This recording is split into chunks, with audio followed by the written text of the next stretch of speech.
ทิวทัศน์ธรรมชาติงามชมซึ่งที่ลมไม่สัพพยากรหลังสวนป่าชมน้องป่าที่ดาวช้อนอากาศสดชื่นนวลชนเอกลักษณ์บอดสีสันสำลาวดินแดนชนสาวิไลก้าวสู่ยุคสมัยเดินทางก็ได้ก็ยาวสุดยาวแสงสีนีออนเห็นคืนสะท้อนสวยงามแวววาวอาหารเมนูลาวๆตำนานเก่าว่าแซ่บดี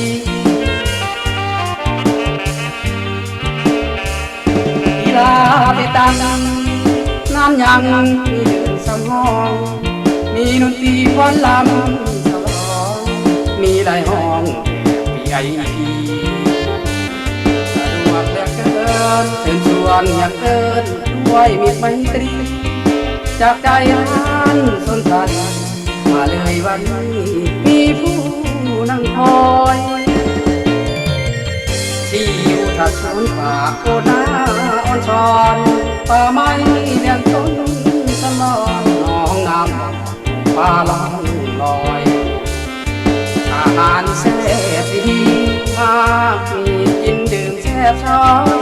หอยยิ่งสาวงามสาวน้อยขับตอนรอคอยขาดมาเที่ยวชม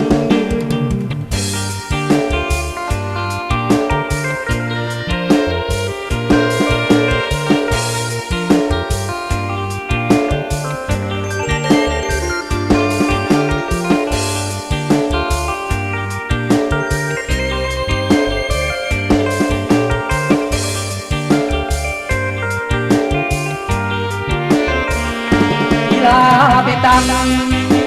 ำยังมีเดินสำห้องมีดนตรีฟ้อนลำฉลอง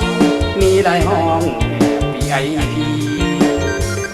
สะดวกเหลือเกินเชิญชวนอยากเดินด้วยมิตรไมตรีจากใจหันสนทันมาเลยวันนี้มีผู้นั่งคอยที่อยู่ทัดสวนป่าโคนาอ่อนช้อนป่าไม้เลี้ยงต้นสลอนน้องน้ำป่าลองลอยอาหารแซ่บดีมากมีกินดื่มแซ่บช้อยหอยยิ่งสาวงามสาวน้อยขับตอนรอคอยขาดมาเที่ยว